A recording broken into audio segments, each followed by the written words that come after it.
What is up, ladies and gentlemen? Welcome back to the Courtside Soundoff podcast. Once again, I'm Josh Evanoff, and I was welcomed by the one and only man of the hour, too sweet to be sour, future Jiu-Jitsu world champion, Angel Ortega.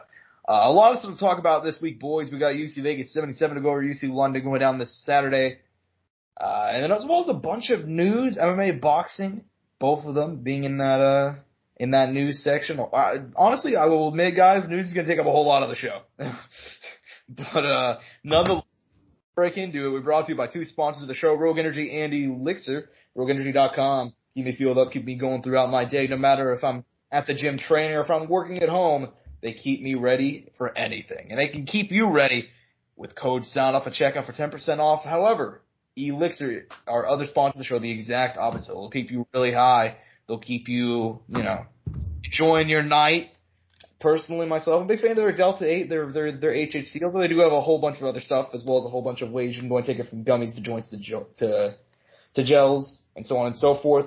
And same as Rogue Energy, code Soundoff for 10% off. Again, code Soundoff, Rogue Energy and ELYXR.com. Angel, last Saturday night from the UFC Apex, once again, UFC Vegas 77 in the main event, women's bantamweights. Mayra Bueno Silva scoring the upset win over Holly Holm. Ninja choke, seconds into round two, man. What do you think about this one? Very, very shocking loss, man. Ultimately, we said going into this one on the feet, Mayra Bueno Silva, she may not be as good. On the wrestling, she may not be as good. However, if she can get the fight and get in a position where her grappling can take over, she'll have a chance. And that's what happened here. Mm-hmm. Man, no, you're not wrong, man. I think everybody was shocked that night at the betting odds, the fans, the people, everybody on Twitter was surprised. Especially because, what was she, like, ranked 10, 11, somewhere around there? So she made a massive jump in the division, which, look, for a young up and coming fighter, and now, obviously now an established contender, you would imagine, right? I mean, this is awesome to see. Obviously it's heartbreaking for Holly, but at some point we got to move away from the old guard and bring in the new blood, And, it might hurt us and it might break our hearts for us. We've been fans of her for a while now and have been watching her, and her rise and her success. And even people who might be a fan of her as far back as her boxing career, not even just her MMA career. For Mayra Bueno Silva, man, it's good to see there's this new young person who can bring this level of excitement, right? And obviously a finish at that. Like I said, it was a shock to me. Holly hadn't been submitted since her Miesha Tate fight. And look, I didn't think any submissions would occur. I mean, I guess I forgot you could also submit people standing up, but even then, man, it wasn't, even then, I don't know, it just wasn't a thought in my mind that it was something that was going to happen. But I guess it made sense with Holly's, kind of change of style where she's been clinching a lot against the cage and, working there and a lot of clinch work. And I guess it made sense that particular submission would happen in that scenario. Nevertheless, though, I mean, Holly will still be around. She'll still find a lot of success, I'm sure. Because, we were talking about this a little bit beforehand, man. This division's kind of in a rough spot, but not really. I mean, they just kind of have to build an identity, get going, find a new champion, and obviously these girls need to develop. And ideally, I think we also need to find some newer talent in this division as well. Because you have some people who've been around a while, man. I mean, Juliana, Raquel Pennington, they've been here forever. Holly Holm, same. Irene Aldana at this point been around. Yana Santos as well. Obviously, Miesha Tate returning. You do have some new blood in there, with. I know Norma DeMont doesn't fight at 135 mainly. She's more of a 45er these days, but we don't even know if 45 is going to continue existing. But Norma DeMont, obviously, Josie Nunes, Chelsea Chandler, who we saw this past week as well. Kaylin Vieira, who is kind of almost essentially built most of her UFC career in the UFC and has looked pretty good. And on her best day, you kind of imagine like what, I don't feel like we've truly still seen her best either. So I don't know. There's a lot of work to be done here.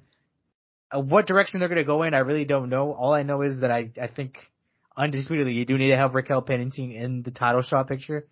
Outside of that, fuck man, I don't know what they're going to do. I don't know. I don't think they'll go Mayra Bueno Silva, Raquel Pennington title shot. I don't think that's the direction they want to go in, but who knows? Yeah, admittedly for the UFC, this is probably the worst result. Because obviously you probably don't want a 42-year-old Holly Holm as your champion, but at the same time, you probably don't want a very unknown Mayra Bueno Silva in a title fight. And They were probably banking on Holly winning this one, man, just because her star power. Because I don't think too many people really care that much about a potential Juliana Pena versus Raquel Pennington title fight or a potential Juliana Pena. Any version of those three. I'd say Mayra Bueno Silva, Rocky Pennington, and Juliana Pena. Some form of those three are going to be fighting in the next title fight. Admittedly, I don't think there's much interest from a lot of people for that, but you do have to give Mayra Bueno Silva credit. I mean, she went out there, she got the win. She was a big underdog coming in there. I believe, like you said, ranked. She might have even been ranked outside the top 7. She might have been like 11 or something. But she was a very big underdog, and she pulled off the win, man. I mean, you got to give her a lot of praise. On the UFC side, like I said, it's going to be interesting to see how things turn out from here. Because this fight with Holly was a very good opportunity for them to kind of just sneak one by potential Juliana Pena or Raquel Pennington, who they probably didn't really want a title fight to begin with, and get a big name and a former champion in there. But they didn't go down that way. Holly will be back. Mayra Bueno Silva, I don't know if she'll get a title shot. I could see the UFC just rolling with Rocky and Juliana because they have, like they're both well-known names, former champion, former title challenger. It makes sense. But at the same time, I don't know how much drawing power that fight will have. So we'll have to, things are very, we'll have to see how things turn out with the women's bantamweight division. But, you and I were talking kind of off air, and we kind of disagree about this.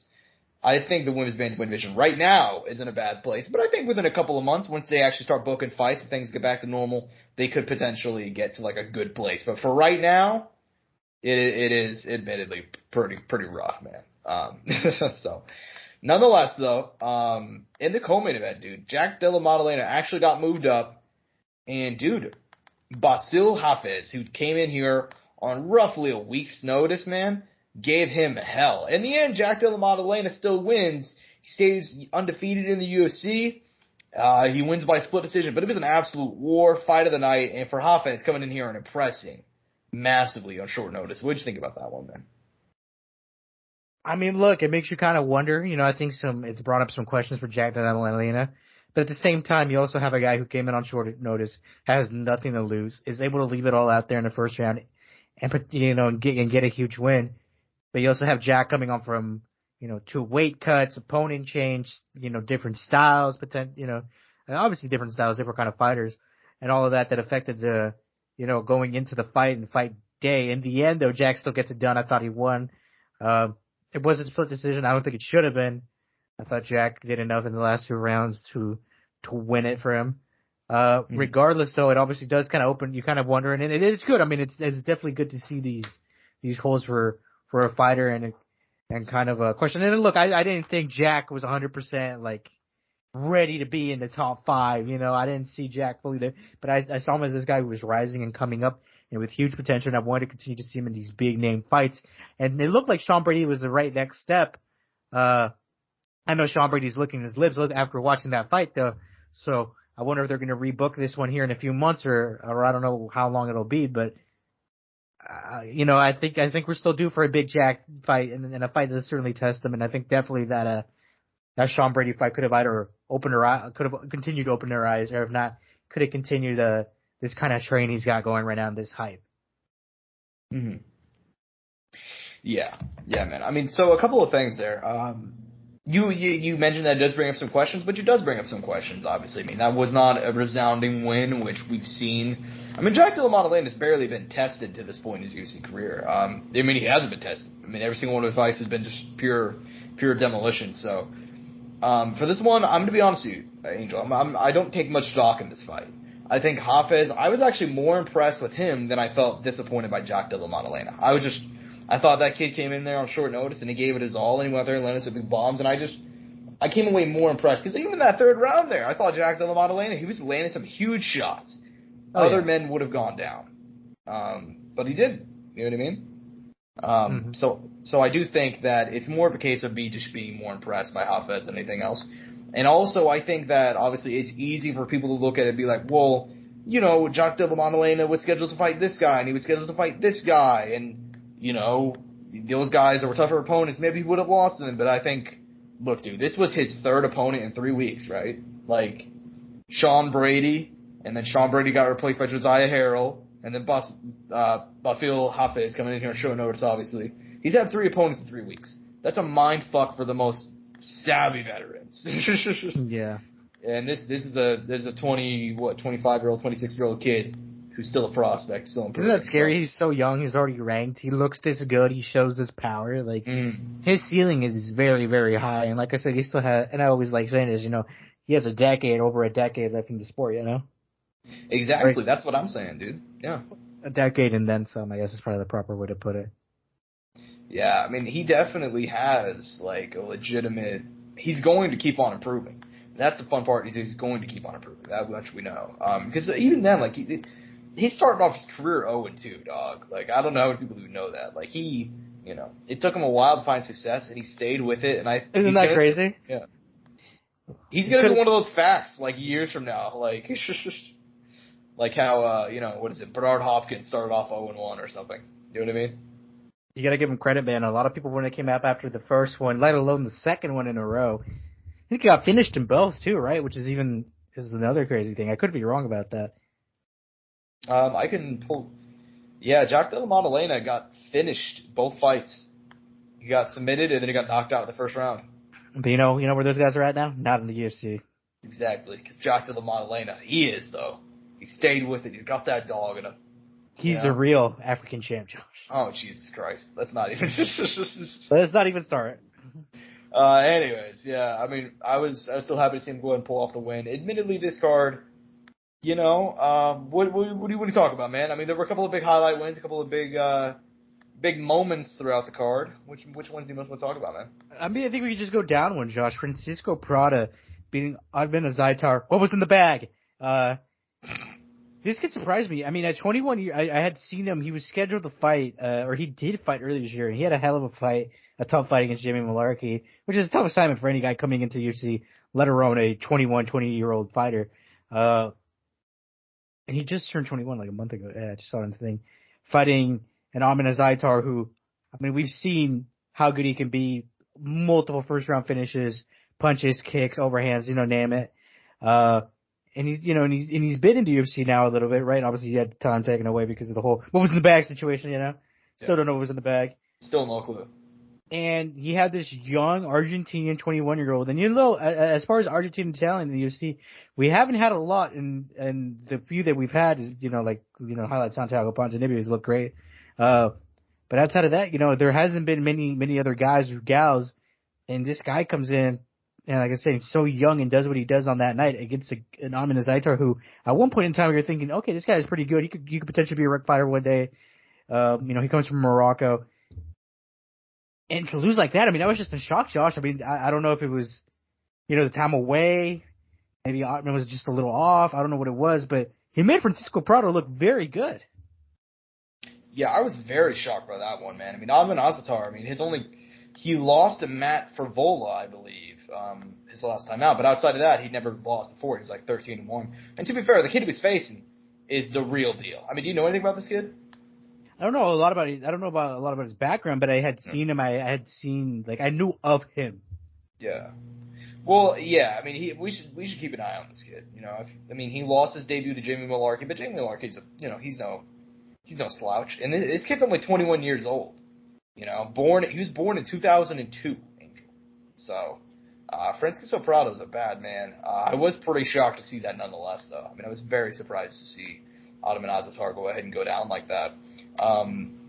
Rest of the card, man. I mean, Park Young picked up a win over Albert Duriev. Norma Dumont defeated Chelsea Chandler and created a instant meme. Because, Chelsea Chandler, don't be scared, homie. It was pretty funny seeing her turn her back. I mean, that whole fight, man? What'd you think? I mean, it was a tactical retreat, Josh. I can't hate. Yeah, exactly. She wasn't surrendering. It was a tactical retreat. Yeah, so. She was just getting her bearings, and then she's coming back too. Exactly.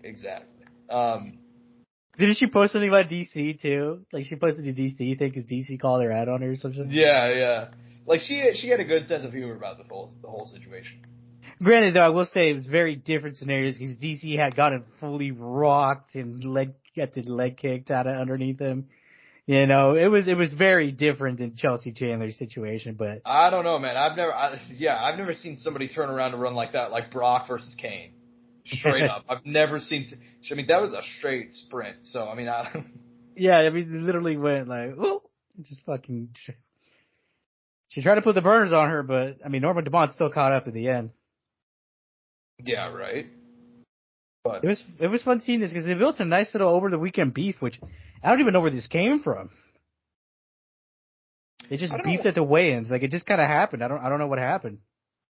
No, I don't know what happened either. I mean, I guess it was from what I heard. I guess they previously trained together, and then I guess like she mentioned, I guess Chelsea Chandler said something about the training, and Norma Dumont was pretty unhappy about that. So I guess that's basically what happened.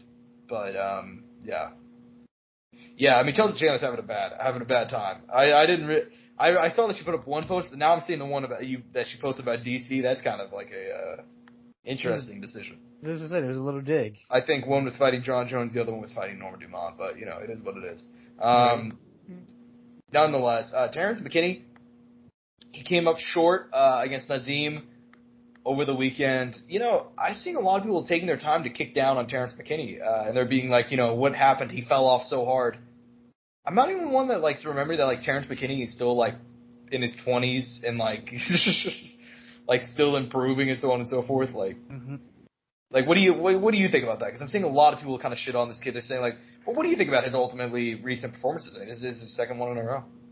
I mean, look, for the Nazim one, a little unfortunate, right? The cage grabs are actually a thing that made that situation a little sour too, right? Yeah. Not gonna get crazy into that. Obviously, the loss is the loss. Get it? Frustrating, right? The fight should have probably potentially could have gone a different direction if that didn't happen.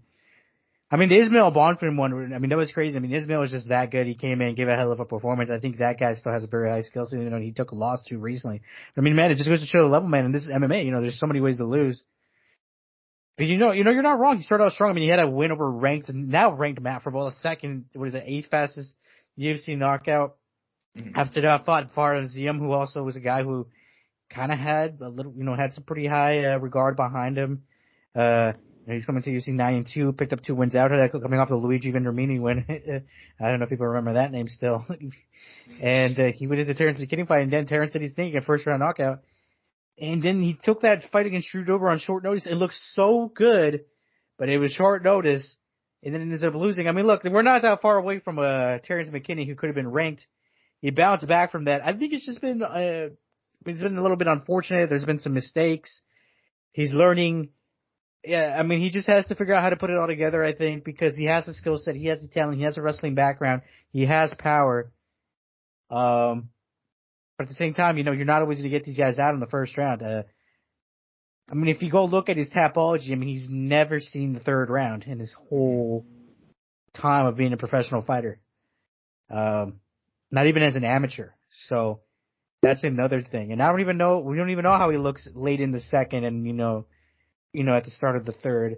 There's a lot of questions like that still going. I mean, he's definitely a talented kid. There's a lot going into, and also he's very outspoken. He'll talk, he'll give his opinion. He's also very realistic with himself too, I think. And, he's definitely a guy who, because he puts himself out there, maybe a lot of people attack him. And he's a good kid, man. He has a good story, and I think he has a lot of talent and potential still. Just give him some time. Maybe he'll get it together. Or maybe he won't. I don't know. Yeah, I don't know, man. I just generally think like he's in his 20s, dude. Like, 2 losses in a row. Like, I just don't understand why. I think it's like I've only seen this happen within the last few years. I don't think it's like a new fan thing, just like instantly writing somebody off. Because like sometimes people would do that back in the day, but it would take like 3 or 4. Like 2, I've never seen like somebody get written off. Like some of these new fighters get like 1 or 2 fights, and it's like, dog, if you lose one of them, you're fucking out of here, man. So Get that bitch ass out of here. exactly. So nonetheless, man, I mean, looking up and down the prelims, man, I mean, Tyson Nam, the oldest flyweight on the roster, suffering a loss. That sucked to see. Dude, low key, Ashley Evans Smith, she probably just ended her UFC run with a loss to Eileen Perez, who, off topic, seems like a lot of fun based on her post-fight interview. But Ashley Evans Smith, who, dude, she's been in the UFC for 10 years now. And that's fucking crazy to me. Across 10 years, she's only had like 8 fights. I mean, what do you think about her coming up short and the highlight of the weekend, opening up the card? Fuck, that was rough, man. But I knew pretty well this is probably gonna happen. Yeah. And also, I think she's fine. She has other career endeavors she's gone into, which you can feel free to, find out what those are. Yeah. Yeah, man. I mean, I wasn't surprised at all. But hey, Ashley Owen Smith, I mean, she probably just wrapped up the most low-key, long UFC tenure of all time. I mean, 10 years. I would have never, I mean, I forgot she was on the roster throughout most of that time. Every time. Yeah, but she last fought in 2020 against Norma Dumont. She lost. Dude, it has been almost 3 years. Holy fuck. She hasn't won a fight in 5 years. And there's nobody on the UFC roster. She's not beaten. Maybe we should rematch Becca Rawlings, dude, in BKFC. Wouldn't that be a banger? I'd watch it. Right? I'd watch. That's about it, though. Anyways, man, yeah, I think that's about all my thoughts on the card. Any closing thoughts on this one before we go ahead and move on? Oh, man, dude. Did you talk about Estela Nunes' injury? Dude, fucking devastating, right? Mm-hmm. And, obviously, because, she hasn't had the best UFC run, right? She's lost pretty much every fight she's had. I mean, actually, she's lost every fight she's had at UFC ever since coming over from one. And it's just been rough, man, She was Yasmin Howard's second fight, and now she was helping debut this other girl, Victoria Judukakova. Mm-hmm. And she gets fucking injured the way she does, man. I mean, it was back, she was back and everything was put back in the right place within the same day. But it's just shitty, and I mean, I think the UFC probably give her one more, maybe one more if they really just because she didn't get the chance to even fight and prove herself in that one. But I mean, she'll probably be cut very soon.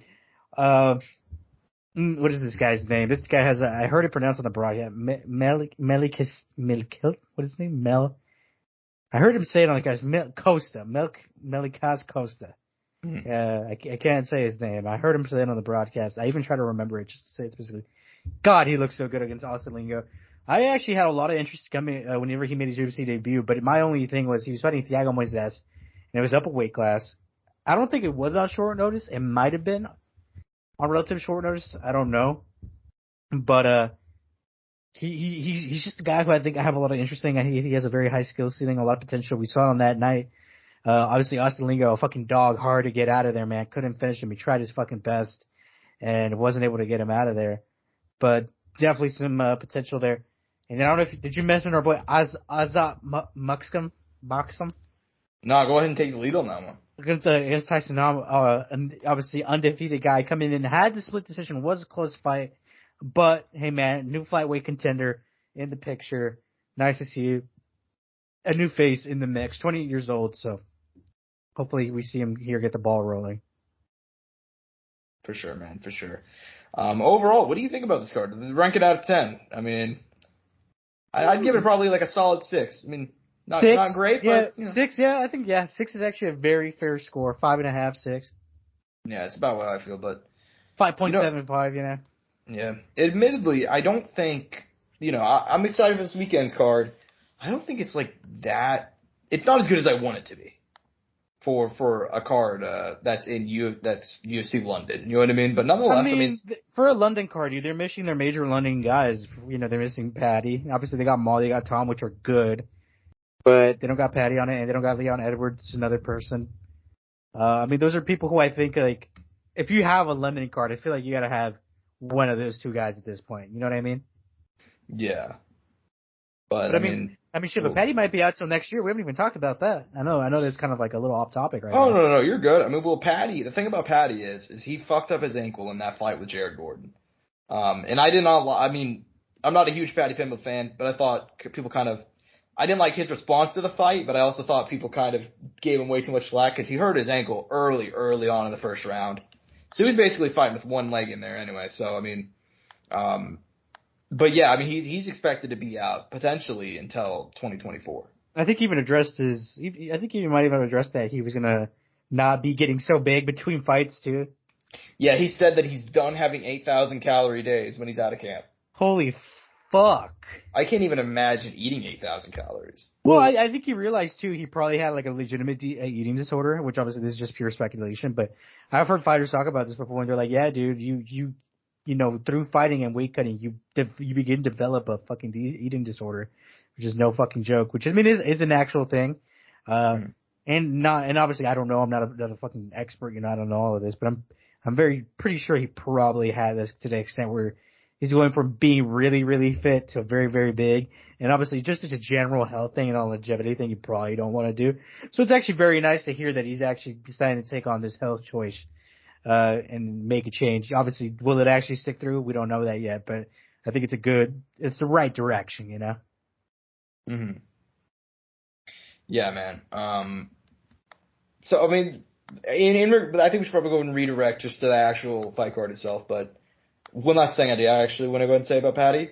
That thing that, about him, having 8,000 calorie days, it's just, I'm very intrigued to see what he actually does look like if he does start taking it seriously. I think if he actually starts to take his cutting seriously, his weight seriously, his training, I think, Patty Pimblett, if he actually gives it his all, can be a potential ranked guy. It's just if he actually stays dedicated, I guess. I think his skill ceiling is still his full on skill ceiling is fully untapped still potentially. I don't even think we've seen Patty as his best, and I think he's probably had his best moments at times maybe in Cage Warriors. There's probably a few fights where we did see it, but I don't think even then we 100% saw the best possible Patty Pimblett. Mm-hmm. Yeah, I agree. And before we go move on, I said that I can't imagine eating 8,000 calories in a day. That's a lie, Angel. I don't have to imagine. It's just I already do that. Give me a big Delta 8 edible from ELYXR.com, code Soundoff, and give me some Taco Bell, and it's over, Surprised what I could do. You'd be surprised if those volcano tacos have been doing to me. Jesus. Have you had another one since then? I know this is a little off topic once again, but it's of course I have, dude. Look, I've always been very straight up about this on the show. There's only a couple of brands that I actually like, and Taco Bell is one of them. You know what I mean? God, dude, no, I've wanted to go, but I told you how they fucked up my one order that one time, and at a spot I haven't been back since. Dude, you got bad experience once, and you just held a grudge. Oh, it's just because they fucked up a little bit last time I went, and then this time they fucked up again, and I'm like, something? I got so pissed, I'm like, I'm not gonna do it, so I went to Chipotle. Fair enough, man. Fair enough. And hang on the bright side, Chipotle will light your ass on fire too. Someone tried to argue with me that fucking Taco Bell is healthier than Chipotle. Well, obviously Chipotle is healthier than Taco Bell, but I feel is Chipotle that much better for you than Taco Bell? No, that's what granted, this is also the statement I made. I'm also saying it's not that big of a fucking difference, but I'm in comparison, I want to believe to an extent though the ingredients of Chipotle are somewhat healthier and better than those of a fucking Taco Bell. Mm-hmm. Yeah, man. I don't understand. I love me some Taco Bell, but I've never once ever thought damn, this is a healthy option that I'm doing right now, Right. Never made any sense to me. But, yeah, man, I think we should probably go and move on because, moving on from Patty Pimblett and Taco Bell talk, right. to UFC London. You know what's funny? Some people would say those are the two things I never thought about hearing in a sentence together, but those are two things I've thought about hearing in a sentence together. Oh, yeah. Patty Pimblett and Taco Bell go together like just fucking peanut butter and jelly, dude. You're telling me that Patty's not a big Taco Bell fan? I sit down with Patty Pimblett. I'm like, hey, Patty, what's your Taco Bell order? And he's think they had him try Taco Bell for the first time in the States. They had him try a crunch wrap. Yeah. Loved it. You're damn, yeah, because it's fucking, Liv Moss, He's not going to live Moss if he keeps eating like that, though. Well, that's the trade-off you make with Taco Bell. I'm not here for a long time, Angel. I'm here for a good time with my fucking quesarito, okay? But anyways, man, yeah, in the main event of UFC London at the O2 Arena, Tom Aspinall, Marcin Tybura. Tom Aspinall back, almost a year to the day from his knee injury that he suffered against Curtis Blades, his first UFC loss by TKO, taking on Marcin Tybura, long time mainstay in the heavyweight division. Very consistent top 10 guy coming off 2 wins, Blagoy, Evanoff, and Alexander Romanov. He will now look to upset Tom Aspinall in his home country. What do you think about this fight, man? I'm very excited to see Tom Aspinall back. and very excited to see if he can go ahead and get back on, get some momentum back. Look, this is very simple. If Tom Aspinall is still that guy he was after he got injured, and he continues where he left off, he should be Marcin Tybura. No fucking issues. Finish, submission, whatever it may be. I don't think we'll get a decision to this one out of Tom Aspinall over Marcin Tybura. Now, for Marcin Tybura, he's a very good guy. We've seen, though, he struggles against the ranked guys at the higher echelon. The Augusto Sakai, even the Shamils, the guys who've been near the bottom or now are at the bottom. And look, he's a tough out for anybody. He'll beat all the other heavyweights, so he'll get wins on them. But when it comes to showing up for the big dance against the big names, he's falling short. And it's very likely that'll happen again against Tom Aspinall. Granted, though, like I'm saying, he's a tough guy. We could see him potentially getting the upset win here in England in front of a big crowd. It's set up for him if he's ready to make this big moment. But it's also, like I'm saying, if Tom Aspinall left off where he was at, this is Tom Aspinall's all day, baby. Mm-hmm. Yeah, that's how I feel about it too. I think we've seen Marcin Tybura throughout his UFC career. Like he mentioned, when he steps to the top level, he falters.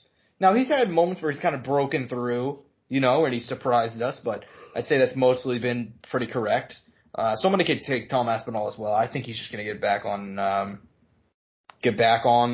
top of things, get some momentum back, and we'll see, man. I'm very interested to see if Tom Aspinall, because it's clear that the UFC views him very highly. Like, I even saw, recently Dana was talking about in an interview. He was like, we'll see if John Jones stays around for the Stipe fight, because, could you imagine John Jones versus Tom Aspinall in London? He just said that straight, just nobody even had, he brought Tom Aspinall into the conversation. I was like, oh, okay. They view him that highly. Okay. So they clearly view him as an inroads back into the UK, alongside Leon Edwards, but even more so, Man, a card with both of those guys in the O2, dude, and then Patty, is the third fight below. That's a big ass fucking card, a great pay-per-view too. Yeah. Yeah, we'll see, man. We will see. But I do think he's gonna go ahead and get a big win. Co-main event. It's a banger. Let's be fucking honest. If Juliana Starienko shows up against Molly McCann, it's a fucking great women's fight. They could potentially make a fight of the year. I know that's putting a lot of pressure on them, but I would be it has a lot of pressure, Angel. Fight. No, but they could if they show up. Because we've seen you, and a lot of people won't notice because they haven't seen it. But we saw her fight at the local scene, and we saw the fucking war she put on in Invicta, man. Yeah, Julia Stoliarenko, that fight with Lisa Versosa, is the greatest fight nobody's ever seen. You and I and probably 1,000 people watching online and 300 people in the arena saw it, but come on, 1,000 people online, Josh, because let's be realistic. You know what I'm saying.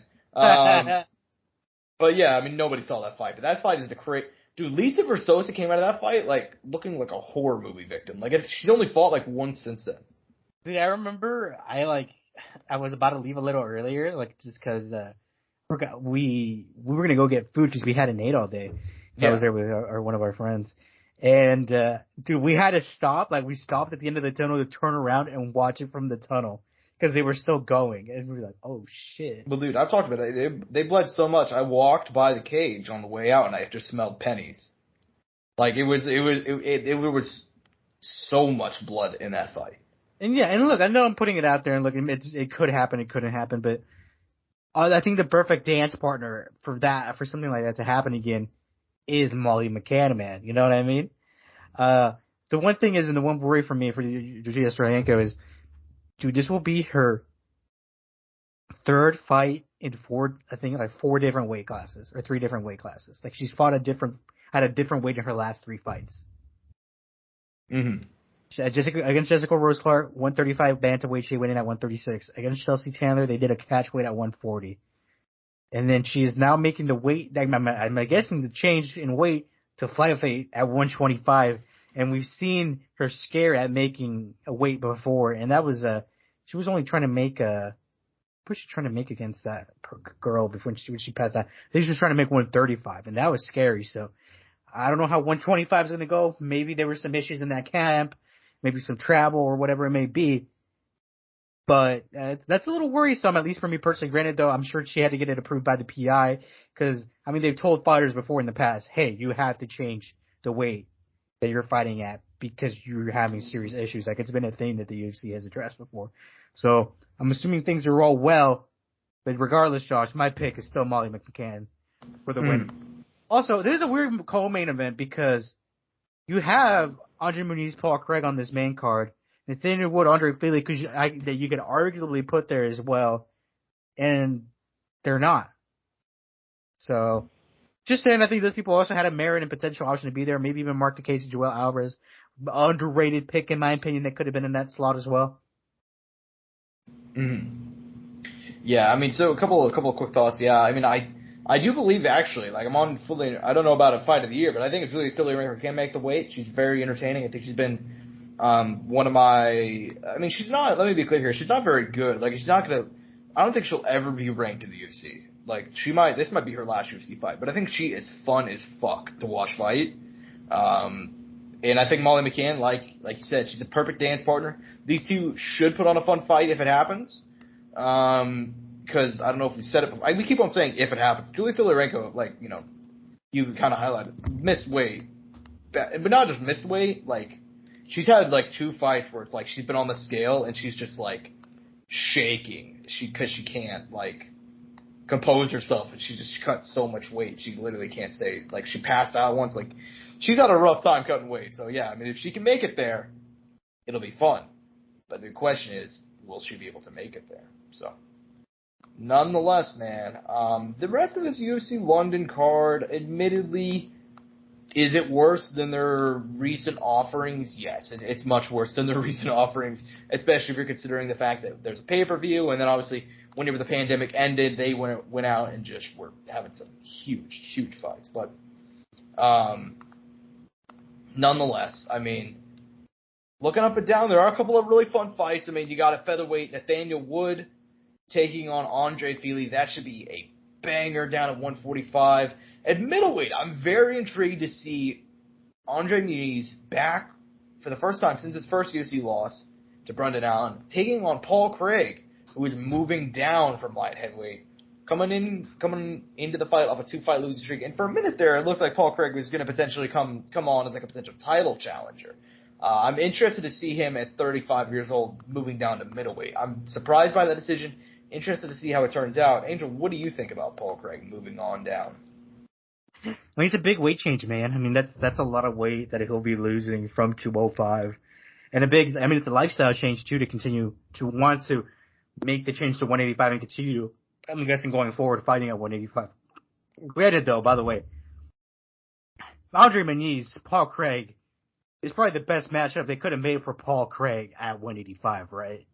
I mean, like, who else would you... You're like Rodolfo Vieira, right? But, I mean, I think Andre Muniz was definitely the right choice here, and I'm really happy with the matchmaking they did here. But granted, he still has other issues. I mean, Josh, we saw in his last one, I mean, his striking is non-exist. You know what I mean? It's not there. Yeah. You know what I mean? And he doesn't even have a bit to say could get him by. And look, for a while there, he found a lot of success. I mean, he had, what was it, a 4 or 5 win streak there for a little bit. Even got the win over Nikita Krylov, and we've seen how Krylov's done since then. I guess it was just people making not smart decisions against him and him finding success. But then we saw how he looked in the Vulcan fight and in the Johnny Walker fight, and it's like, all right, yeah, there's definitely a level here, and we're kind of seeing it, and he did get by. But, I mean, it's a good point, Josh. You're not going to see a lot of guys get submitted from bottom in modern MMA, and that's something he's done. I mean, he's gone away and done it, and has done a very well job at it. But at the bigger weight classes, I think it's one of the few where you can see it, especially because a lot of the time, those guys, you don't see a lot of heavily grappler-based fight styles at 205 or heavyweight. So I think that's another reason he had the success he did have, even if it was sort of short-lived. Mm-hmm. Yeah, definitely. And you mentioned, like, I'm excited to see this fight. It's basically going to be a grappling match. I mean, let's be honest here.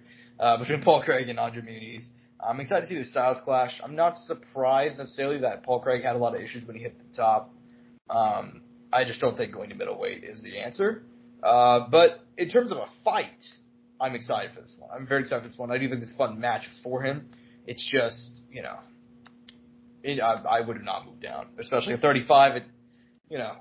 Things don't look great for Paul Craig, but we'll see what happens. You can't see how he looks. He might look good. Yeah, and you can't count him out, especially after his recent kind of run. So, nonetheless, I mean, Jai Herbert is back against Verazayem. That should be fun. David Grant's back. Danny Robb. I mean, they got all the UK guys that you would basically expect here on the prelims. Mark Jacasey versus Joel Alvarez is going to be a banger. Banger. Banger. Banger. I mean, you got Caitlin Vieira, Peony Kazad should be fun. Brian Barberena, Mahmoud Muradov are going to go out there and swing and swing and swing. Any fights that are highlighted that you're most looking forward to on Saturday? Oh man, Lerone Murphy, Josh Colibao is a banger. Opening up the main card, must see. I think those guys are perfectly placed where they're at. Did you highlight Brian Barberena versus Mahmoud Muradov? I mean, that's another banger there. Curious to see if Mahmoud's ever to bounce back and kind of continue building a win streak, kind of where he left off. Obviously, rough outing against Gerald Meerschaert, and then obviously Cal Borrello. We've seen his talents. We definitely still need a new faces at 185, so it'd be interesting if Mahmoud's able to get it done here and kind of build up. We got to talk about is it Shauna Bannon, man? Coming out of Ireland, she was just recently signed, has a potential behind her. I don't know too much about her, but she's a new contender, and she fought in Invicta for quite a while. She had two or three Invicta fights under her belt. Had a long amateur career, fought in the fucking IMFA, whatever you want to call it. You know what I'm talking about. The junior MMA, essentially, the new AMRI thing that a lot of fighters do internationally. So I'm curious to see how she does. And then another one, Josh. Chris Duncan versus Janelle Ashmouse. This guy came in last year, or it was earlier this year, my bad, against Sam Peterson, and knocked the fuck out of him. It was a scary knockout. I reckon people will watch that one back, because fuck, man, that was terrifying. And then Chris Duncan, I mean, he looked great his last time out against Amar Malik. He looked like a mature fighter, an intelligent fighter. Maybe not a crazy finish or anything like that, but you saw that he did what he had to do to get the win. Mm-hmm. Yeah, and he's a very talented guy. Very, very talented guy coming up in the lightweight division. We'll go and see what he does on Saturday. I mean, this overall, star power is maybe not exactly there. Like we mentioned, Patty Pimblett, a couple other guys. But it's better. It's better than last week, and I feel like it falls somewhere in between a strong Apex card and a very good pay-per-view. You know what I mean? Yeah, it's about how I feel too. It's not pay-per-view level, and it's not Apex card quality. It's somewhere above, in between that, and I think that's a pretty good place to be in, man. I agree, man. I agree. But that being said, we do have a lot of news to go ahead and talk about, man. Because the first one, and I'd say the most important one, is Jamal Hill is no longer the UFC's light heavyweight champion. What? No way, Josh. He was playing a basketball game. He ruptured his Achilles. And funnily enough, he's getting Kobe's former doctor who repaired his Achilles to go ahead and, I guess, repair his. So, nonetheless, yeah, man, Jamal Hill is no longer UFC light heavyweight champion. There is no UFC light heavyweight champion. There's a lot of potential people it could be, Obviously, the biggest one, Jan Blachowicz and Alex Pereira, they are fighting next week, my man. A lot of people speculate that might have a title added to it. As of now, we don't know anything. But what is your instant reaction to Jamal Hill vacating? More than anything, right? Devastating, right? Never want some outside thing affecting your fight career, especially just your professional career overall.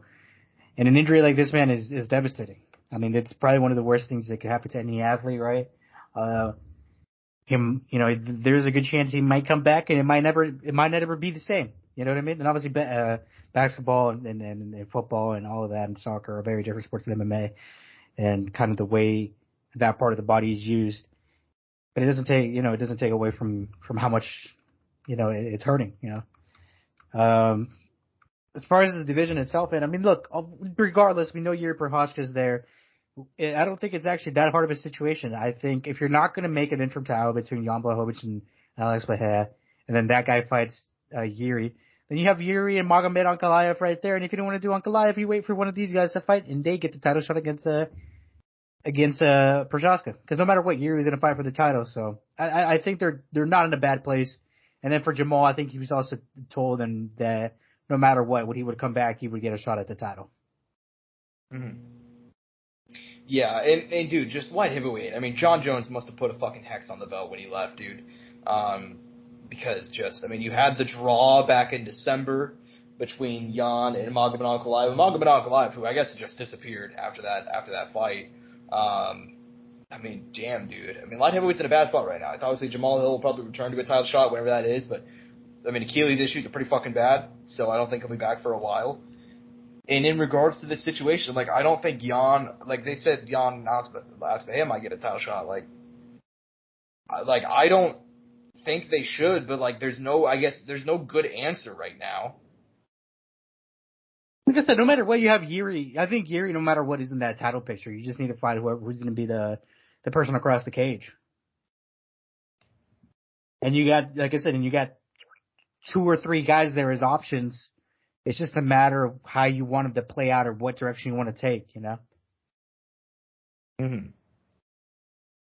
Yeah, and there is multiple options. There's a lot of avenues. Like a Magomed. Personally, I'd book Magomed Ankalaev versus Yuri, for the vacant title. I think that's what makes a lot of sense. Because Yuri was coming back anyway. Yuri Prochazka to go ahead and fight Jamal. So, and I think Magomed Ankalaev probably deserved that win over Jan back in December anyway. So I don't. But at the same time, if they went and did Jan Alex and they threw a title on the line for that, I wouldn't be mad. Right, or at least an interim title or whatever, and then they do a actual title fight against Yuri. Yeah, and ultimately there is no good answer, so I guess it's just By the way, 205 has just had injuries, man, because it's Jamal Hill, Yuri, Alexander Rakic. I think there was Anthony Smith too at one point. I mean, they've been through the run. I think even Ryan Spann might have been dealing with an injury at some point. Oh, yeah, no, dude. 205 has just been through the mill. Mm-hmm. Yeah, that's kind of what I was saying though. John Jones, he put a hex on the belt, bro. He's like, ain't none of y'all touching this until I come back for it. Exactly. Just issue after issue, not even just in the championship picture. It's other stuff. So. It's just crazy, man. But there's fights to make. I feel like no matter what, there is good answers for them. It's just will the UFC? They had the like I said, I think recently, I think I said it just last week actually about Pantoja and Moreno. The easy thing for them to do would be to go ahead and just rerun that fight. And they could, and I don't think a lot of people would complain, but it's or they could put in some effort, and they can make some things happen, which could be a lot of fun and something new. I trust that the UFC will probably go with the easiest decision, which is probably Jan Alex. But we're running out of time for them to go and announce that, so I don't know. But they could do it the day of. It's just a matter of those guys making championship weight on the day of. And agreeing to 5 rounds instead of 3. Yes, that's the other thing as well. But I'm sure they probably both agree. It's a UFC title fight. But anyways, man. Could you imagine, Josh? No, I don't want to fight for the title. Yeah, I'd be pretty surprised. But weird things have happened, man. But anyways, I think this is actually what we forgot to talk about. It's pretty wholesome, though. So I feel like I had to throw it in there because he talked about it. He gave more, in-depth. He talked about it, Israel Adesanya and John Jones have squashed the beef, Angel. They've squashed the beef. During International Fight Week, they met up. They had some conversation. They had fun, and then later, Israel Adesanya talked about it. He's like, "Yeah, we're actually going to train together." What do you think about? A surprisingly peaceful end to a rivalry in MMA that basically never happens. Good for them, right? I guess it's. They were never going to fight now. John moved up to heavyweight. Izzy had a lot of stuff to do at 185 still. The likely, and they were probably never going to ever fight. I think the only way they probably could have fought would have been if Izzy would have won the title against Blachowicz. But even then, I don't think it would have been 100% thing. And I guess maybe they met and everything kind of just worked out. It's kind of a nice, wholesome thing.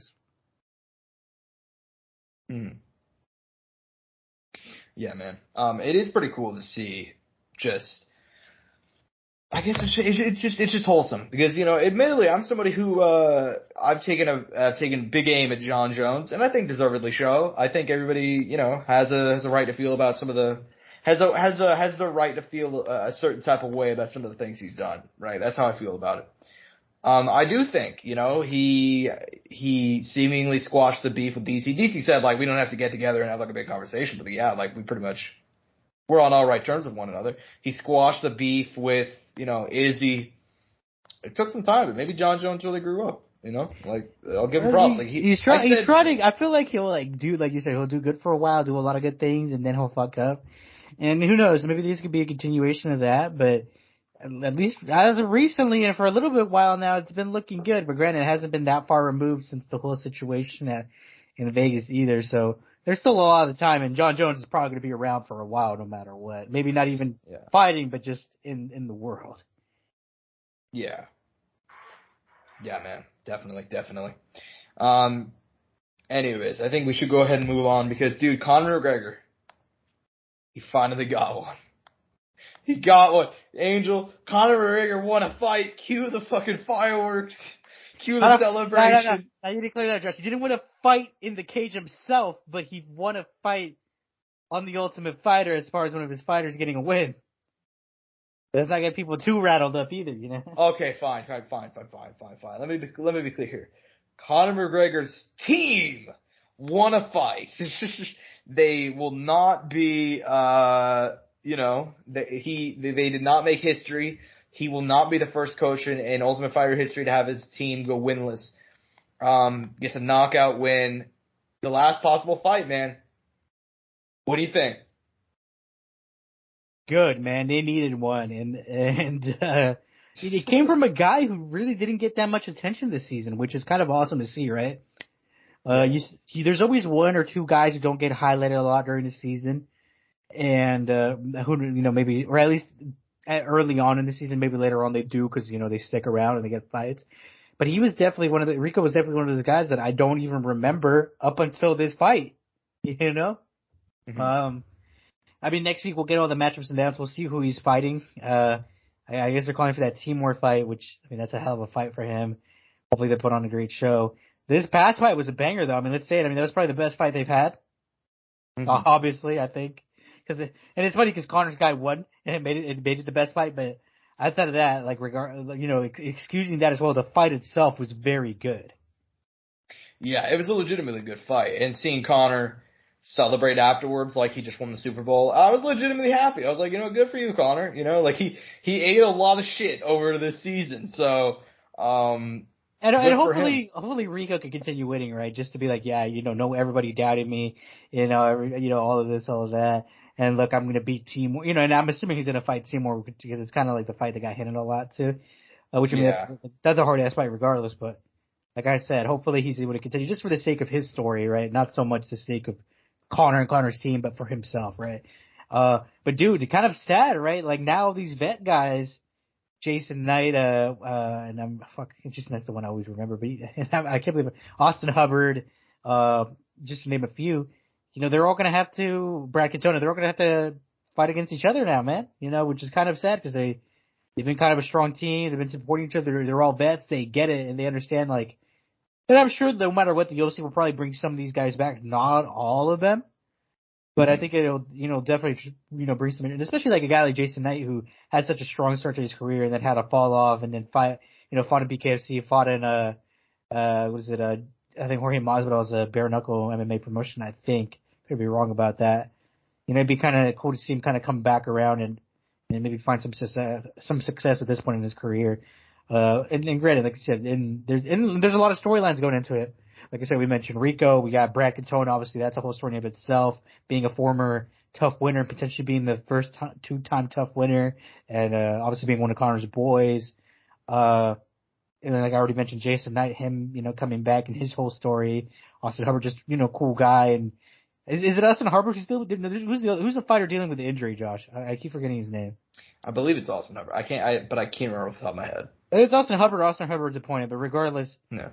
Everybody going into this semifinal has something on the line, has some sort of story. So I think regardless of the season, regardless of what you think about it, there's a reason to watch at this point in time. You know what I mean? Mm-hmm. Because all these guys have something on the line. Yeah. In regards to the rest of the season kind of moving forward, man, I'm very intrigued to see how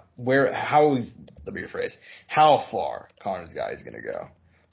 Obviously, you mentioned the Team War fight and a couple of other ones happening that are going to be happening later on in the season, man.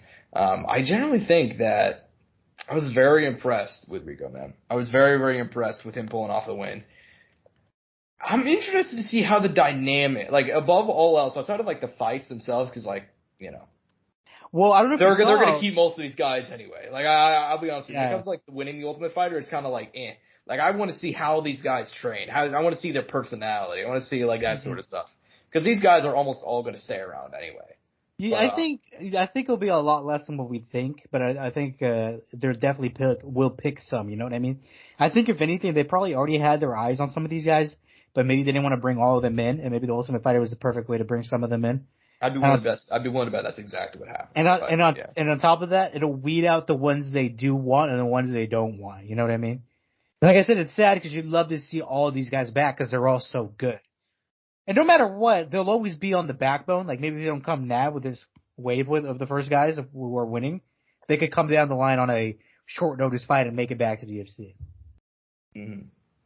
Yeah. I mean, in regard to that, I think most of these guys, like you went ahead and mentioned, like, they're probably going to go ahead and be on the, I don't want to say most of these guys, let me go ahead and rephrase. I think, like you mentioned, like, a lot of these guys, they probably had their eye on anyway. So I think they're probably going to come in regardless. But yeah, I mean, I don't think it'll be, like, all of them, but I'd say probably, like, I mean, I could see them. I think they're going to end up signing Rico. I could even see Lee Hammond getting a fight on the finale because he's Conor's boy. I think Jason Knight's probably going to come back. He's been getting a lot of airtime, you know, like, I mean, there's going to be multiple guys coming out this season. So in terms of the fights themselves, it's not that big of a deal for me personally, but I am interested to see how the dynamics are moving forward, especially with training. You know? Also, dude, the final fight is going to be a banger, right? Like, I feel like these guys are so good. They're vets, obviously, and what they're fighting for, we'll see that translate into the octagon whenever the finale is, because you just know they're going to be dogs, dude. I mean, I think that's the one thing. And like I said, we're heading in that direction where I think all these fights that are coming up are going to be fucking bangers. Mm-hmm. And it's because of the guys they have on this season. Yeah, man. Yeah. But, nonetheless, I do think we should go ahead and move on. Because, speaking of big stars, we talked about Conor McGregor, his return to the UFC, obviously not fighting, but return to kind of the UFC as a whole, was this kind of Ultimate Fighter show. It did not go entirely as well as he'd hoped, although things are turning around for him. Angel, I gotta ask, are you down for a Ronda Rousey UFC return? Because last week there were a bunch of rumors that were just coming on about. I mean, obviously we've known for a while that there's been murmurs here and there. I mean, her WWE contract is expiring later this year. I mean, Chelsea Chandler said at the media day that Ronda Rousey, that she heard she was potentially returning at 145. Are you down for this, man? I mean, obviously, it's kind of like we don't know a whole lot right now. We don't know if it'll happen, so on and so forth. And they've shut it down a little bit too, right? Like, there's been certain reports saying that it's not true, but at the same time, just the fact that it's been kind of put out there, there has to be, there's a reason it started, right? There has to be. Yeah, these things don't just pop up out of nowhere. I mean, the only person I've seen shoot it down was Ariel Helwani, who said that there's been no discussions for an imminent fight right now. Yeah. So that's another thing. That's the reason I'm not, I don't want us to be too, I don't want people getting too excited about it. But it'd be cool, man. I mean, who wouldn't want to see Ronda back in the sport? I mean, I know it wouldn't be for that long, but for their short time, she would be. And I mean, dude, she's going to bring eyes, she's going to bring attention, she's going to bring fans. There is no reason why we couldn't be excited about Ronda potentially coming back, or if she were to come back. I just don't think she'll want to do it. I think she's at peace with everything. I agree. I don't think she'll do it, but I do think there's a higher chance than people think of her potentially coming back at UFC 300, like a one-off fight. Maybe. I've always thought that's potentially possible. Coming back for a full run, I don't think it'll happen. Some Brock Lesnar type shit, right? That's exactly what I'm saying. Yeah, I think that's. Imagine, dude, if they did like the old promos, could you imagine it's just like Ronda coming out of the darkness? Yeah. I'm surprised more people haven't speculated about that. Like, UFC 300 is coming up. Why? Have people not put two and two together on this one? I feel like I don't know if it will happen. But with all the rumors happening and UFC 300 coming up, I guess it wouldn't matter who she'd fight, right? I guess I was kind of wondering that, but it wouldn't really matter, right? It's Ronda. No, it wouldn't. But even then, there's multiple because like a lot of people from her era are still around. It's like there's multiple options. Misha, Holly, I believe there's somebody else I can't remember who's still on the UFC roster. There's like one or two more. Sarah McMahon, I think. She's still around. Sarah Kaufman, I believe, is with PFL now. But yeah, I mean, there's other, most of the people from Ronda's era are still active. So there's people there that she has a history with. So, a UFC 300 like one-off fight. Like I could see that happening. I'm not saying it will, but putting two and two together, like putting smoke with fire, and the fact that they probably want a big one-off like they had for Brock. It's like, I don't know. We'll see though. Next up, Michael Venom Page, Angel. We haven't seen MVP in quite a while. To be clear, Mike Perry by it.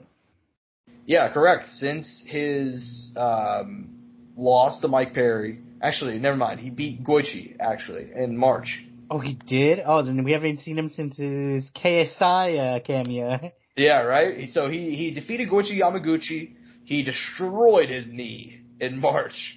But apparently he said on the MMA Hour that was his last fight with Bellator. He is currently a free agent. And Angel, MVP is already on the UFC's website. And so is AJ McKay and Gio Pitbull. Are they going to buy out Bellator, Angel? You could only hope, man. You could only hope. Regardless, though, to talk about MVP, because he is like, we know 100% he doesn't have a home right now. I mean, dude, how does the UFC not sign him, right? He needs to, right? I mean, if it's not going to be if it's not Karate Combat, if it's not, I don't think he would go to the PFL.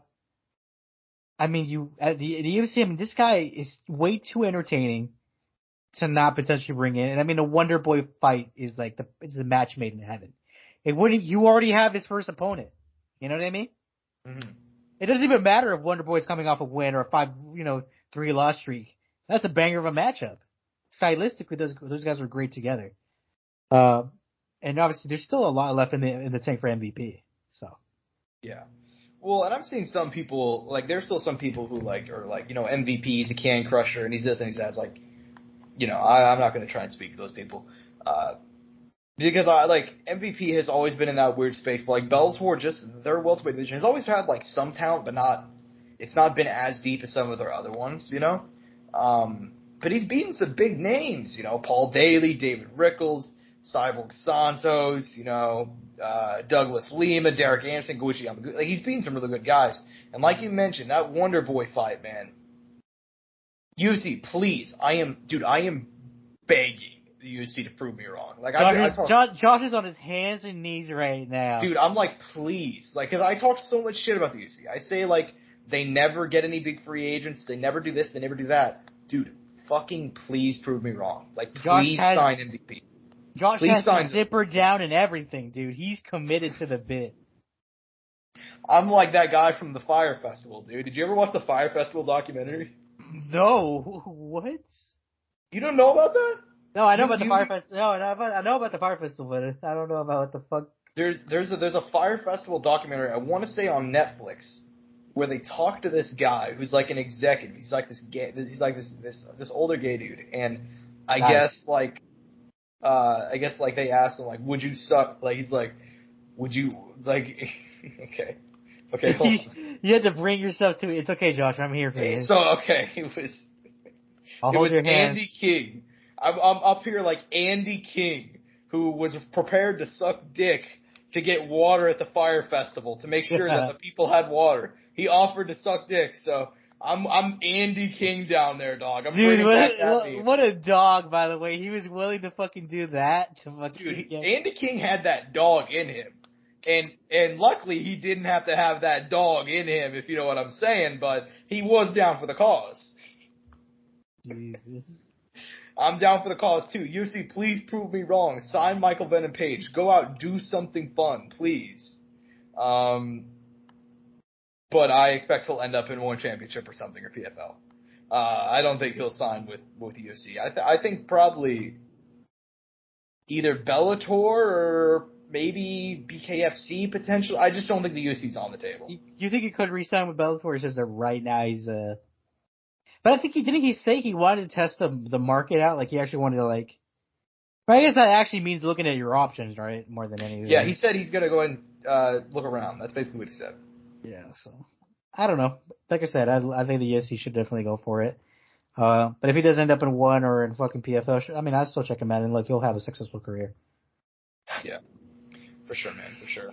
I do, but you know, one last thing on it, because I mentioned the Bellator profile showing up on the UFC's website.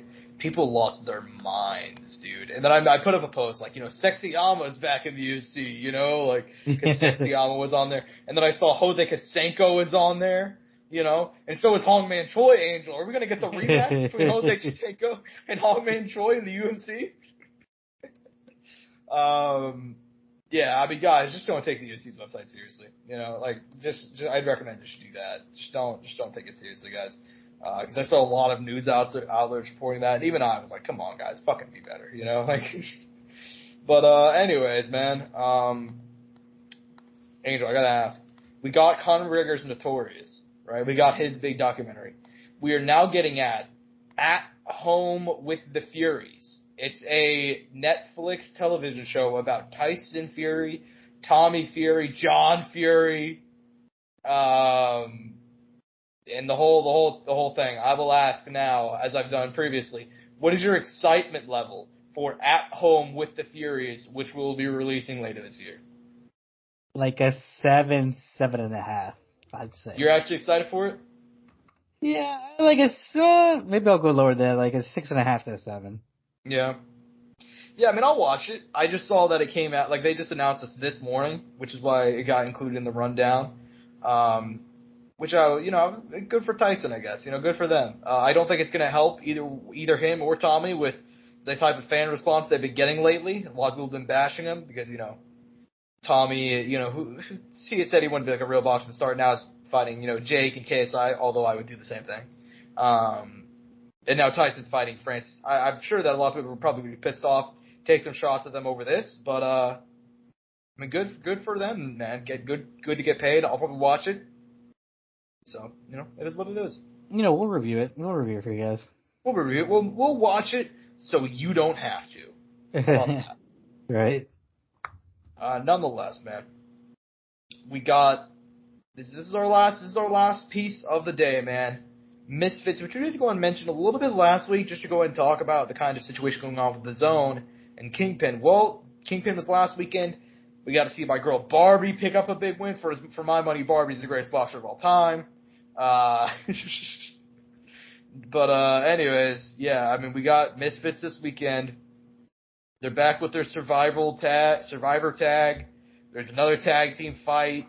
There's Anthony Taylor versus Paul Bamba, Alan Belcher, Hakeem Rockman. What do you think about this card, man? It's I complained about it a bit last week. I mean, there's like a very few select things to look forward to, but it's obviously, dude, I mean, that's the one sad thing about these cards, you know, without the big, massive names, for the most part, it takes away from it a little bit, you know, unless you have, like, the KSIs, you know, the Wasabi, you know, like, you have, like, some of those big names headline. It is kind of like, just, you know, not that interesting, I think, for the most part. You know, I think I'll still check it out because I am interested in, like, a few of the ones, but like I said, there's a select few, but it really isn't that, you know, there's not too much to look forward to in it. Mm-hmm. Yeah. Yeah, I mean, there's not a whole lot there, man. I mean, I don't like these tag team matches. I think they should have just made a fucking wrestling company if that's what they wanted to do, you know? Right. Because I think a one-off every once in a while is actually pretty fun. I have no problem with that. But, like, half of the card, like, they got the main and the co-main are both tag team fights. It's like... And and the big thing, another reason why I think we should watch it, they always do an announcement, like, after the card ends. Yeah. So potentially we'll get an announcement on JJ's opponent and, you know, who he's fighting or whatever. Yeah. Which I mean, the heavy rumor has been Tommy Fury, which holy shit, right? Yeah. Granted though, I mean, we won't know that. We don't know what else they're going to do. And I think they need to announce they were originally going to do an event in Berlin which was going to be Misfit Series 9. And there's been a lot of delays, a lot of shit that's happened since then. So I'm curious what's going to happen there.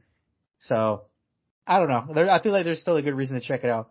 But I think we need to talk a little bit about Misfits, Josh, a little bit more because I think we didn't mention it. This card almost didn't happen. Mm-hmm. Yeah, correct. Did we actually talk about this, Josh? I actually don't remember. I don't think we talked about it. Do you care to elaborate? Yeah, I mean, go ahead. I mean, you're the one that I brought it up, so. Oh, okay. Well, I thought you were going to get... Okay, well, regardless. Well, Kingpin was picked up by DAZN to do their whole broadcaster thing. They essentially brought the show back. They made it go on. So I guess DAZN now owns the Kingpin promotion, just like they own the Misfit. I don't know. Regardless, yeah, I mean, they have they're streaming it. They're assisting them in some capacity. We're going to get the tournament. And overall, Josh, I mean, we got to talk about the card itself a little bit. I don't know if we put this on the rundown because we did mention it last week. What are your thoughts, man? How'd you feel coming out of this card and potentially some matchups after this Kingpin tournament and maybe even going forward? Yeah, I went ahead and let you take the lead there just because I'll be straight up. Like, we talked about it briefly last week. We really don't have any more details on, like, does DAZN own Kingpin right now? Are they just providing financial benefits for that one card? Are they going to be with them sticking forward? Like, we have basically no answers still. So I was hoping you knew some more that I don't. But no, apparently we just don't know anything. But yeah, I mean, in regards to the fights themselves, man, I mean, dude, King Kenny, I was very, very impressed by his just dominating win, man. He looked very good, didn't he? Yeah, he great. I mean, he's the guy that, like, I admittedly did not like King Kenny. Like, I just straight up did not like him. He had multiple fights, like, to start influencer boxing, which were just straight up robberies that he won. And one of them was even overturned, if I remember correctly. But, like, dude, like, he's stayed in the gym, he's stayed working, and now he's making sure that these are not even close. I mean, Whindersson Nunes had some heart out there. He landed some big shots. He was always moving forward. But he got wrecked. Gibb picking up a win over Jarvis, that was pretty impressive, man. I thought it was a pretty entertaining fight. That was probably like the most professional. You may not agree with me. That was probably like the most professional looking influencer boxing match I've seen. Gibb versus Jarvis. Yeah, there wasn't a lot of odd things, you know what I mean? Like sometimes there's always like certain little things that happen or things that get thrown. You know what I mean? There's some sort of awkwardness or something that makes it seem like a much lower level. You're not wrong. But great to Gibb, right? He looked good. I just think the physicality was too much for Jarvis. Jarvis is very good, very young, has a lot of the time. I just don't think Jarvis had enough boxing skill to outweigh the physicality and the boxing skill Gibb has at this time for him to win that fight. But Jarvis still looked good, and I think he had his moments. I think in the in-fighting exchanges looked great, but in the outside boxing range and the outside boxing and distance fighting, Gibb looked very good. It's just, and he had his moments as far as the infighting, and obviously pressuring him, throwing the elbow, throwing his shoulder into him against, making him weigh on him, using that physicality he has over Jarvis. Mm-hmm. Yeah, man. And in regards to the rest of the card, Julie Polka versus Barbie going to be the next fight. I mean, that's a banger, right? Like, I gotta give those guys credit. I'm very excited for that one. Julie Polka, I mean, I did not know her before this. I mean, actually, I didn't know anybody before this, to be completely frank with you. Most of these people. But, like, I had no idea who Julie Polka is. Huge fan now. I mean, she went out there and just landed some huge bombs. And then I obviously got to shout out Barbie. I mean, come on. I mean, the emo fucking, the goth makeup not even going away during the fight. I mean, that's awesome, man. Like, she's got a whole character going. I like that. I like that some of these influencers are kind of like taking it to the next level, you know what I mean? Mm-hmm. What do you think about that as the next fight? I mean, it's a banger. Like I said, it's a banger. I think they match up very well. Both Brooks sisters now out. Also saying they're not going to fight in the losers bracket. They're not going to box each other. Which I kind of shitty, honestly. It kind of was, because I'm not gonna lie, I was really hoping somehow they would both be able to pull through and they could actually end up beating in the finale, because that'd be pretty cool. And I would have been curious to see as sisters how much they were willing to put out there against each other. I'm sure they would have gone all the way. But we didn't end up getting that, and they're not going to fight each other on the losers bracket end either, so it is what it is, man. I can't hate on them. A little disappointed in Elle, man, but she's a lot shorter. She's fighting up a little bit. She's fighting up a weight class. She was always going to have a tough time, and I think she even said that, like, hey, I'm going to I want to like lose some weight, go back to where I was at. 'Cause she's like, I'm tired of weighing, weighing around 140. You're making this weight cut at 140. So, and she even hated it going professional. I mean, I think, look, with how the no offense, the level of women's fighting is, and combat as a whole, it isn't really unrealistic for one of these girls to transition to professional boxing if they do find some success. I think in influencer, which is funny to say because we would really never really say that about the guys, but about the girls, I think I could actually see one of them. I'm not saying one of them stands out to me, but if one of them were to build up a lot of success and win a lot of fights, I don't think a transition over seems completely unrealistic to some extent. Because I mean, dude, there's a lot of female boxers out there with massive records that we don't know, and they'll finally, fight someone of some caliber, and they don't have any success. Yeah. Well, that's the thing about women's boxing is like women's boxing at the top level actually is very, very good.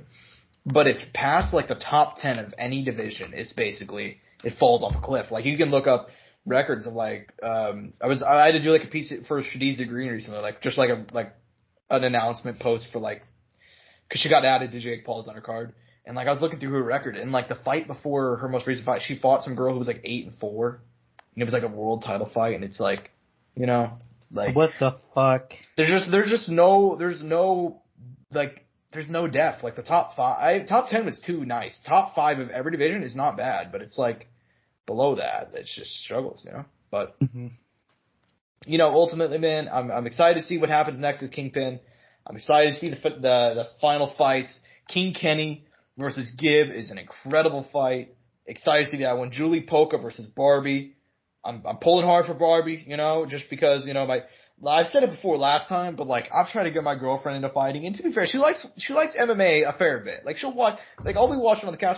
She'll sit down and watch a fight with me if it's somebody that she likes, But like she's never given a shit about boxing. Does she have a favorite fighter? I never even asked. Yeah, she's been a huge because she started watching right around. I got her to get into it whenever Masvidal was having his run, and so she watched like UFC 239. And watch. It's a whole story, but like I've told the story before. But like UFC 239, I got my girlfriend now fiance to go ahead and sit down and watch the card with me. And I was telling her about how Ben Askren, he's like, oh, he's this monster. He's like 19-0. He's this incredible wrestler. And then he's like, what about this other guy, Jorge Masvidal? I was like, oh, that guy, he's good, but he's older. He's gonna get demolished.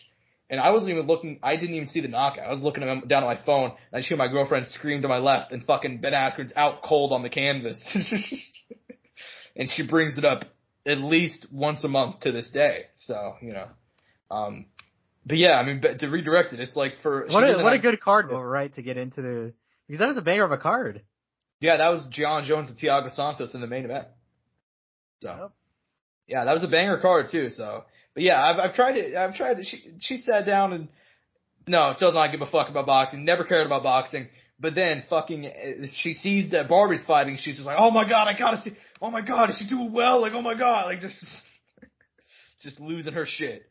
And I'm a Barbie fan too, so it is what it is. I keep on saying Barbie. I'm sure people just, out of context they must be thinking I'm just really excited for the movie. Like Oppenheimer. Barbenheimer, like. Anyways, man. Any closing thoughts though? Anything before we go and close out of here, man? Fuck. I mean, there's our last topic already. Man, yeah. We flew through this, man. I mean, regardless, I'm excited to come back next week. We have a pay-per-view coming up soon, so. I mean, already, man, right? Like it hasn't even been that long, and we're already getting a pay-per-view again. UFC 291, man. I'm just ready for that night, dude. I'm excited. The main event, the co-main. I know we're not there yet, but it's so far, and I want it to be that week, man. You know what I mean?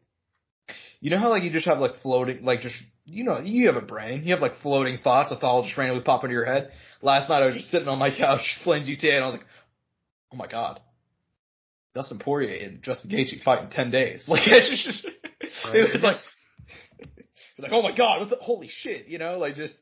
I got so excited. So yeah, dude, I'm pretty hyped too. I mean, plus, maybe another title fight potentially being added on there, depending on how things go. Number one contender, Yeah, we'll see. But, in terms of the show, hope you guys enjoyed. Hope you guys have been enjoying the content. We've been trying really hard to go ahead and, make sure there's tons of clips and obviously a podcast that comes out every Friday. And hope you guys enjoyed. I'm at Josh Evanoff on Twitter. He's at Angel Ortega _01 or at Courtside Sound for all things related to the show. We also have accounts on Threads and just about everywhere else where you can find social media pages. Instagram as well. So feel free to go and follow us wherever you want. And hope you guys enjoyed the show. Feel free to go and give us a subscribe, a like, peace, and butt grease. Mouse click.